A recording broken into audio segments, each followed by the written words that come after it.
Bună dragilor și bine ați venit la o nouă citire. De această dată te invit la o citire generală, iar dacă ai intrat pe acest videoclip, ai aici cu siguranță un mesaj pentru sufletul tău, iar pentru cei care doriți citiri pe zodii, vă aștept cu drag pe celălalt canal de YouTube. Am lăsat un link în primul comentariu pentru cei care sunteți interesați. Adică aveți canalul în primul comentariu, apăsați pe linkul respectiv și mergeți direct pe celălalt canal. Hai să vedem ce mesaj are Universul să-ți transmită în acest moment în care tu ai intrat pe acest videoclip. Vreau să sară singură prima carte.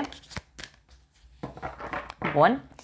Prima carte, Eremitul, o legătură cu zodia Fecioară.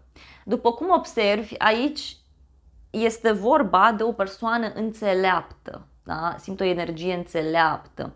Este o persoană muncitoare. Tot această carte vorbește despre o posibilă legătură cu zodia Fecioară, însă văd aici o persoană care vede toate detaliile.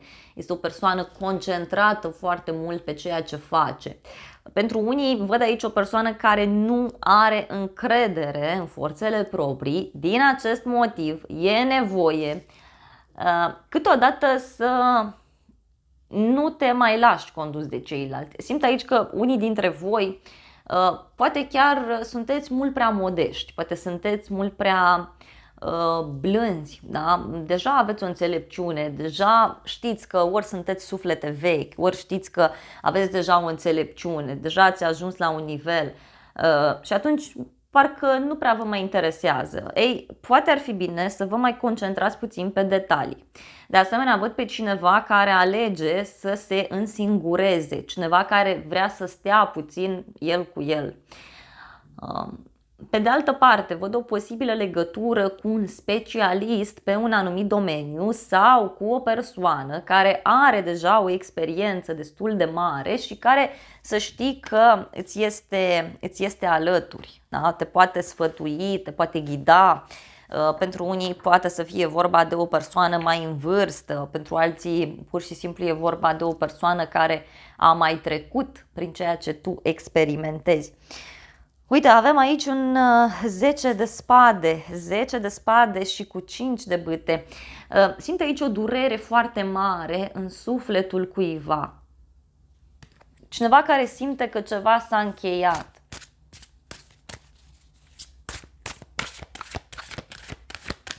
Hai să vedem mai departe. Următoarea carte, 4 de monede pentru tine. Simt aici o energie foarte stabilă. Ori e o persoană care a trăit multe și în momentul de față nu mai este atât de încântat sau încântată de ceva nou, dar pe de altă parte simt o energie a unei persoane care nu este deschisă în fața noutăților. Cineva care este înrădăcinat în propriile sale convingeri. Poate chiar aici, cine știe, unii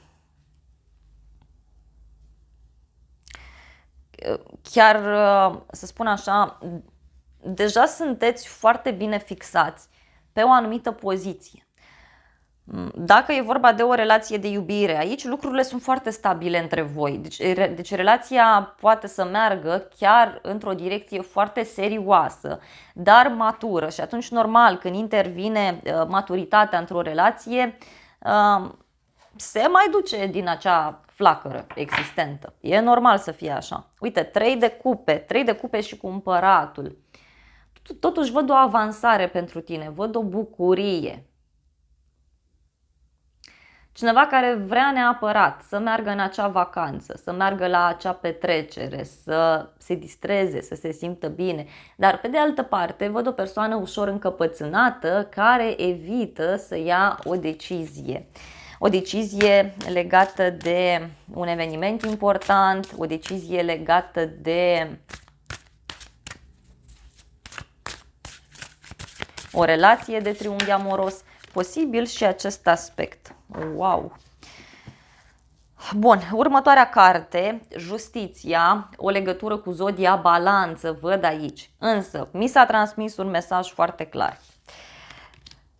Dacă ai legătură cu cineva care tot evită să ia o decizie sau o persoană care se mișcă foarte greu, da? Nu vrea, da, să schimbe situația în care se află pentru că e confortabil acolo, aici se iau niște decizii. Da? Se iau niște decizii. Văd o demisie neașteptată, un final neașteptat, nu știu, un proces pentru unii neașteptat sau o decizie legală care se ia și care schimbă destul de mult lucrurile. Da? Justiția vine și clarifică ceva, iar împreună cu turnul e clar vorba de o eliberare. Dar vezi că sunt niște evenimente asupra cărora nici tu, nici cealaltă persoană nu puteți să interveniți. Sunt lucruri divine, e ca o dreptate divină. Cineva nu era în locul în care merita. Da? Uite, 5 de cupe.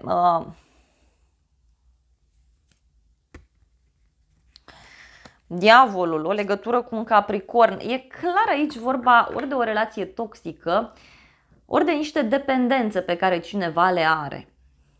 Poate chiar în unele cazuri ți se cere foarte clar să te deschizi în fața lucrurilor noi care apar, să lași ceea ce s-a întâmplat în urmă, lasă trecutul în urmă, lasă partea goală a paharului deoparte și concentrează-te pe ceea ce ai tu acum la dispoziție, pentru că este cel mai benefic.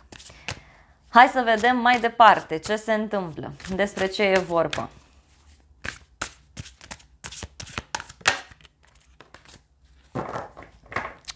Avem valetul de cupe, da? Poate să fie ceva legat de o nouă dragoste sau ceva legat de un copil, de un nou început.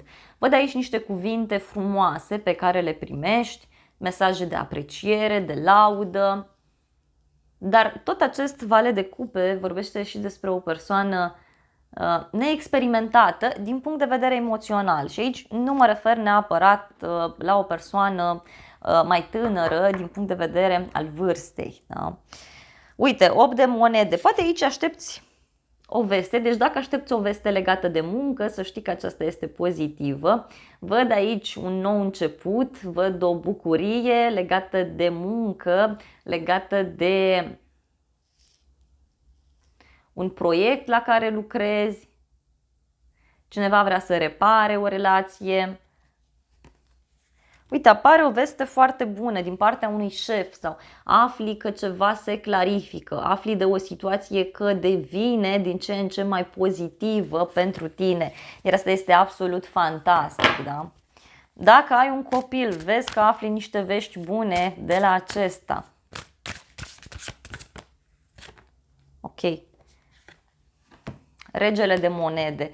Se pare că aici unii aveți o legătură cu zodii de pământ. Taur, Fecioară, Capricorn, însă văd și o persoană puternică, este o persoană pe care te poți baza, o persoană specială pentru sufletul tău. Tot această carte, să știi că îți vorbește foarte clar despre ideea aceasta de, nu știu, cineva care are niște reguli vechi în minte, cineva care este înrădăcinat în propriile sale convingeri, e o persoană care nu este deschisă în fața noutăților. E ca și cum ai face o inovație, o schimbare undeva anume.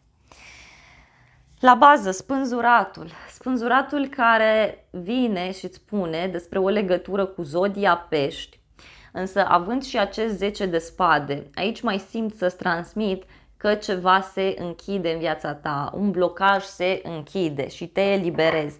Parcă cineva e nevoie să vadă o situație dintr-o altă perspectivă. O să mai cer o carte pentru tine, dar la fel vreau să sară singură din pachet, nu vreau să o aleg eu. Să vedem. Încă un mesaj, ultimul mesaj. Bun. 6 de cupe, un suflet pereche.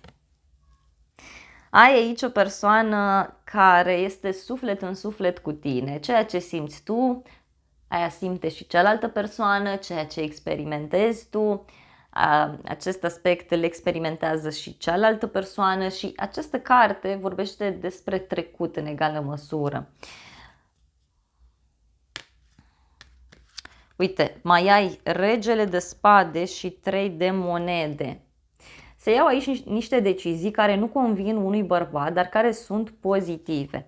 Mai văd aici că un copil are un rol important sau o persoană mai tânără.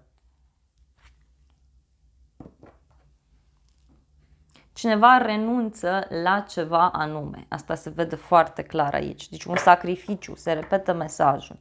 Apar noutăți în viața ta, apar noutăți dintre cele mai frumoase. Bun. Dragilor, acestea au fost previziunile de această dată. Eu îți mulțumesc pentru atenție. Nu uita să te abonezi canalului, să apeși clopoțelul, apasă și butonul de like, funcții gratuite pentru toată lumea.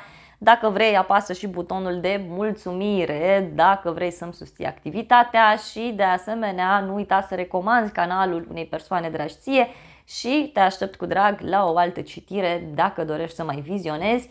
Eu îți doresc să ai parte de o zi sau de o seară cât mai frumoasă.